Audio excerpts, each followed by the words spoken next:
अस्सलाम वालेकुम। इल्म की शमा में आज मैं आपको एग पुडिंग बनाने का बहुत ही आसान और देसी तरीका बताऊंगी, जिससे आप मिनटों में एग पुडिंग तैयार कर सकते हैं, जो बहुत आसान है और खाने में बहुत लजीज है। इसमें सिर्फ और सिर्फ 2 अंडे इस्तेमाल होंगे, और अगर आपके पास केक मौजूद हो तो आप इसका भी चूरा थोड़ा सा डाल सकते हैं। अगर आपके पास केक मौजूद नहीं है तो आपको कोई मसला नहीं है, आप ब्रेड क्रम्स भी डाल सकते हैं, और जो तोंस का चूरा होता है, जो पापे होते हैं, उसका भी चूरा करके डाल सकते हैं। एक साइड पे मैंने पानी बॉयल होने के लिए रख दिया है।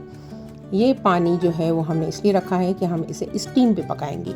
इसके लिए किसी ओवन की भी ज़रूरत नहीं है। चीनी आपने हस्बे जायका और हस्बे ज़रूरत डालनी है। अगर किसी को ज़्यादा चाहिए तो वो ज़्यादा डाल सकता है, अदरवाइज़ मैंने 5 से 6 चम्मच जो है वो चीनी इसमें डाली है। और इसको अच्छी तरह से आपने फेंट लेना है, और साथ ही साथ केक के जो है वो मैंने बारीक चूरा कर लिया है, ताकि जो है वो इसको आसानी के साथ डाल दिया जाए। मेरे पास केक मौजूद था, आप ब्रेड क्रम्स भी इसमें यूज़ कर सकते हैं। इससे आपने अच्छी तरीके से फेंट लेना है अंडे और चीनी को। जैसे ही ये चीनी अंडे में मेल्ट हो जाए, आपने इसमें दूध शामिल करना है। दूध हमने तकरीबन 1 से 1.5 कप इसमें शामिल किया है, और अगर इसमें दूध की बालाई भी चली जाती है तो कोई मसला नहीं है। बहुत ज़्यादा क्रीमी जो है वो ये इसका टेक्सचर बनेगा, तो मैंने दूध की बालाई भी इसमें जो गई वो मैंने इसमें ही रहने दी, और इसको बस हल्के हाथ से आपने यकजा कर लेना है। देखें किस तरह से मैं इसे मिला रही हूँ। बहुत ज़्यादा इसको फेंटने की फिर इसके बाद ज़रूरत नहीं है। येलो कलर मैं बिल्कुल यूज़ नहीं करती। मैंने इसमें ज़ाफ़रान की कुछ डंडियाँ डाल दी हैं, जो कि इसमें खुशबू और रंग का बेहतरीन इम्तिजाज साबित होंगी।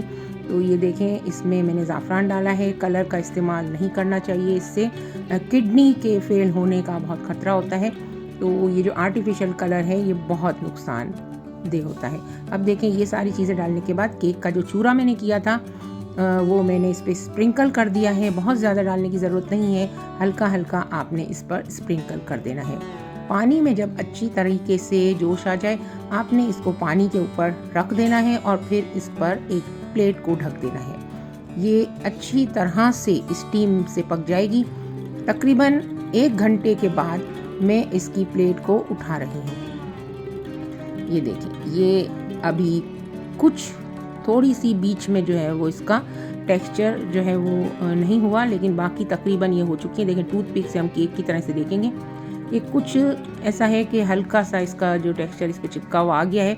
तो हम समझ जाएंगे कि इसको तकरीबन 15 से 20 मिनट और पकाना है। ये 15 से 20 मिनट पकने के बाद ये बिल्कुल रेडी हो चुकी है। इसे रूम टेम्परेचर पर आने दें, और फिर इसको आपने कट कर लेना है। ये देखिए, ज़ाफ़रान के नज़र आ रहे हैं छोटे छोटे से कलर, और कलर का जो हिस्सा है ज़ाफ़रान जहाँ जहाँ है वहाँ पर थोड़ा ज़्यादा कलर है, बाकी केक का टेक्सचर नज़र आ रहा है आपको। ये देखें, इसको इजीली आपने साइडों से कट करना है, और फिर इससे एहतियात के साथ प्लेट में आप निकाल लेंगे।